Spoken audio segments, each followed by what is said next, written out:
তোমার নাম কি বলো? স্যার আমার নাম পাজি দুষ্টু বদমাইশ। এ আবার কেমন নাম? কেন স্যার, এই নামেই তো বাবা মা আমারে ডাকে। ও আচ্ছা, এবার বলো তোমার বাবার নাম কি? স্যার বাবার নাম হইল গিয়া ঘাটের মরা। সে কি, ঘাটের মোড়া তোমার বাবার নাম? কেন স্যার, এই নামেই তো মা বাবারে ডাকে। ও আচ্ছা, এবার বলো তোমার মায়ের নাম কি? স্যার আমার মায়ের নাম হইল গিয়া আলসে কুড়ে শাকসুন্নি পেতনি। সে কি, এটা তোমার মায়ের নাম? হ্যাঁ স্যার, মারে এই নামেই তো বাবা ডাকে। ও আচ্ছা, তোমাদের নামগুলো শুনে মনে হচ্ছে আমি তোমাদের নাম জিজ্ঞাসা করেই ভুল করলাম। এই স্যার, যখন মা আর বাপের লগে তুমুল ঝগড়া হয় তখন মা বাপরে এই নামে ডাকে, আর বাপ মায়ের উপর রাইগা গিয়া এই নামে ডাকে, আর দুইজন যখন আমারে মারে তখন আমারে ওই নামে ডাকে। ঠিক আছে ঠিক আছে, এবার আমি যা যা প্রশ্ন করব তুমি তার ঠিক ঠিক উত্তর দেবে, তাহলেই তুমি আমাদের স্কুলে ভর্তি হতে পারবে। ঠিক আছে স্যার, আপনি পুছেন আমারে। তুমি কোন ক্লাসে ভর্তি হবে? স্যার ক্লাস 7-এ। এবার বলো তুমি আগে কোন স্কুলে পড়তে? আমি তো সব স্কুলেই একটু একটু করে পড়ছি স্যার। মানে সব স্কুলেই একটু একটু করে পড়েছো মানে? ওই কোন স্কুলেই আমার 1 বছরের বেশি রাখতো না স্যার। কেন রাখতো না কেন? ওই স্যার প্রতিটা স্কুলে ভর্তি হওয়ার পর আমার ওই স্কুলের প্রতিটা স্যার ম্যাডাম রে আমি আমার বাবা মা কাকা জ্যাঠা দাদু সব বানাইয়ে ফেলতাম, কারণ তারা যেন আমায় পরীক্ষার সময় ভালো নাম্বার দেয়। তারপর স্যার ওই টিচাররা আমার নামে হেড টিচারের কাছে কমপ্লেন করতো আর স্কুল থেকে আমারে বাইর কইরা দিত।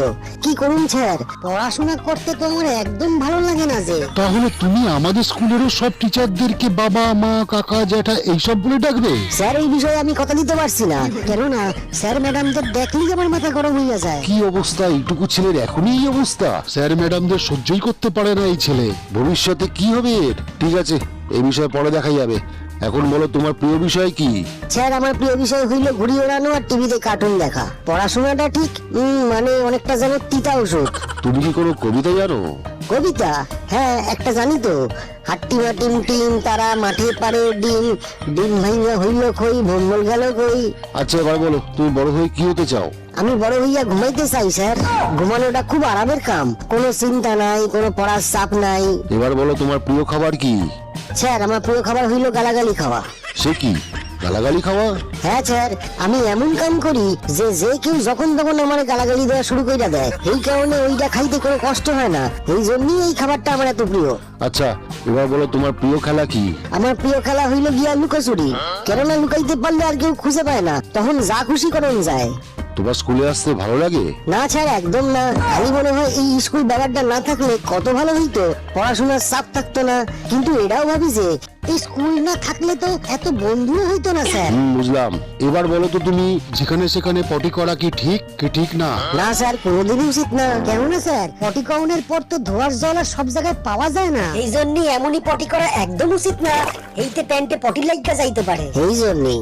বাবারে, যা যা তুমি উত্তর দিচ্ছ, এবার তো মনে হয় আমি পাগল হয়ে যাব। আচ্ছা বলো তো, তোমার কাছে ধরো 5টা কলা আছে, আমি তোমাকে আরো 3টে কলা দিলাম, এবার তোমার কাছে কটা কলা হলো? কইতে পারুন না স্যার। স্যার আমার আগের স্কুলের স্যারেরা সব আপেল দিয়ে অঙ্ক শিখাইছে, কোনো স্যার তো কলা দিয়ে অঙ্ক শিখাইনি স্যার, এই জন্যই আমি অঙ্কটা পারুন না স্যার। বুঝলাম, এবার এমন একটা সমস্যার কথা আমায় বলো যে সমস্যাটা সমাধান করলে প্রবলেম, আবার না করলেও প্রবলেম। দেখি তোমার মাথায় কত বুদ্ধি। এই উত্তরটা খুবই সহজ স্যার। আচ্ছা আপনি আগে কোন স্যার, আপনি লুঙ্গি পরেন?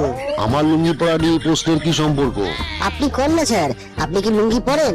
হ্যাঁ পড়ি, এবার বলো। স্যার মনে করেন আপনি সকালবেলা লুঙ্গি পইরা বাজারে গেছেন, এইখানে অনেক মাইয়ারাও আছে যারা বাজার করতেছে, ওই সময় যদি বিড়ি ধরাইতে গিয়ে আপনার লুঙ্গিতে আগুন ধরে যায়, তখন যদি আপনি বাজার শুদ্ধ এত লোকের সামনে লুঙ্গিটা খুইলা ফেলেন, তা হইলেও প্রবলেম, আর যদি না খোলেন তা হইলেও প্রবলেম। কি ঠিক কইছি না স্যার? এই তুমি এইসব কি কথা বলছো? ভরা বাজারে আমার বিড়ির আগুনে আমার লুঙ্গি পড়ে যাবে, আমি লুঙ্গি খুলে দৌড়াবো, এইসব কি? আমি তো এবার পাগল হয়ে যাবো। না না না, মনে হয় পাগল হয়েই গেছি আমি। আচ্ছা এবার বলো তোমার পছন্দের পোশাক কি? স্যার আমার টি শার্ট আর জিন্স পরনে আমার খুব ভালো লাগে। টি শার্ট আর জিন্স?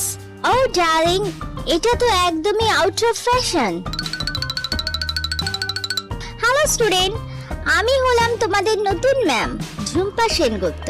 ফ্যাশন আর স্টাইল আমার জীবন, তুমি কি একটু ফ্যাশন সচেতন নাও সোনা? কেন ম্যাডাম, আমার তো ফ্যাশন কইরাই দিন কাটটা যায়, দেখেন আমার একবার। এই থামো তুমি। আচ্ছা মিস ঝুম্পা, আপনি এখন এখানে? অবশ্যই ডার্লিং, আমি শুনলাম এখানে নতুন বাচ্চাদের ইন্টারভিউ চলছে, ভাবলাম একটু স্টাইলিশ বাচ্চাদের খুঁজে বের করি। আমাদের স্কুলে তো স্মার্ট আর ট্রেন্ডি ছাত্রছাত্রীর দরকার, তাই না? কিন্তু লঙ্কা বাবু, আমাদের শার্টের কলারটা একটু পুরনো ফ্যাশনের, জানেন তো? আপনার পোশাকটা তো খুব সুন্দর ম্যাম, আমি তো চোখ ফিরাইতেই পারতেছি না। থ্যাংক ইউ সুইটহার্ট, এটা আমার লেটেস্ট কালেকশন, প্যারিসের একটা বুটিক থেকে আনিয়েছি।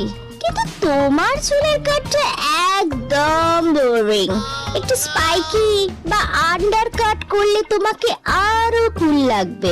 মিস ঝুম্পা, আমরা আসলে এখানে ভর্তির নিয়ম এবং ছাত্রের পড়াশোনার আগ্রহ নিয়ে আলোচনা করছি। আরে লঙ্কা বাবু, পড়াশোনা তো সারা জীবন করা যাবে, আসল হলো স্টাইল।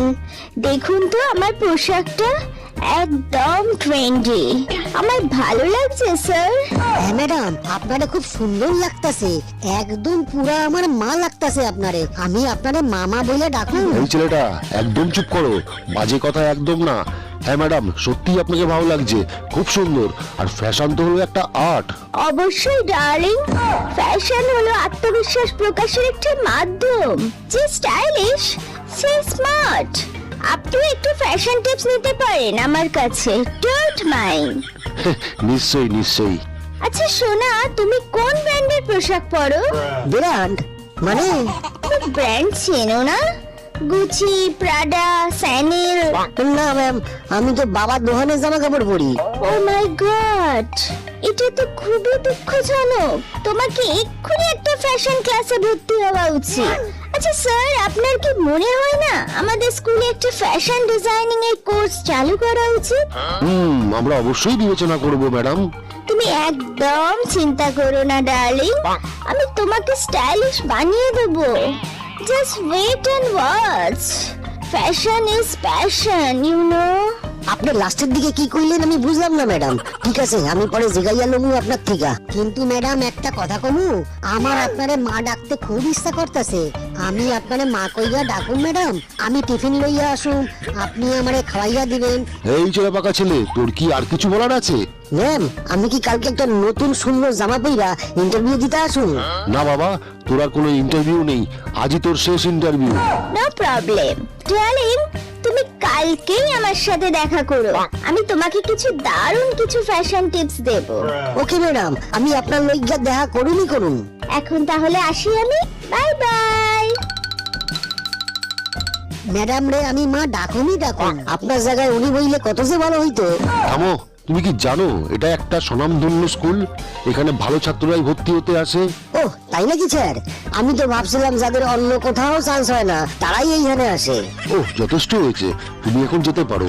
এই স্কুলে তোমার ভর্তি হওয়ার কোনো সুযোগ নেই, এখনই বলে দিলাম।